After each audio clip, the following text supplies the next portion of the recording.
mu neman ilimi.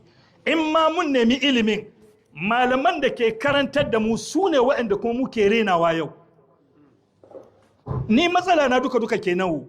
Malaman da muke ɗaukan karatu a wurinsu, malaman da suke mana aure, su ɗaura mana aure, su yi mana suna, su yi mana jana'iza, yau kuma waɗannan malamai su ne waɗanda muke renawa ba mu san darajarsu ba.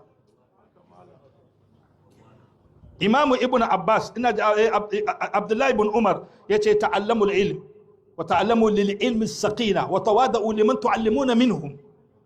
Ku nemi ilimi, bayan kun nemi ilimi ku neman ma ilimin ku natsuwa. Ana son almajiri a same ka natsatse ba birin ba. Kana magana kana ba ka ga kan minbari kamar aljanni sun taba ka.